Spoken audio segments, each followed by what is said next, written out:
ऐसे ही hair related video देखने के लिए सब्सक्राइब करें, साथ ही ये बाजू का जो बेल आइकन है इसे भी दबाकर ऑल पे क्लिक करें। तो मैं बात कर रहा हूँ Santosh Atkare, glow looks hair weaving centre, Nagpur, Maharashtra से।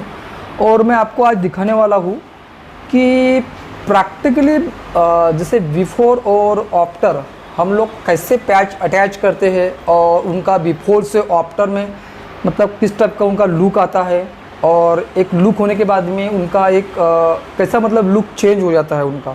तो चलो मैं आपको अभी दिखाने वाला हूँ मैं उनकी तरह।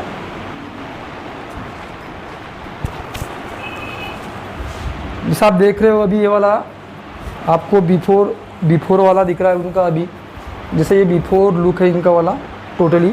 अभी हम इस जगह पे टोटली पूरा एक पैच अटैच करने वाले हैं। इस पैच को हम लोग ग्लू एंड टेप से अटैच करने वाले हैं।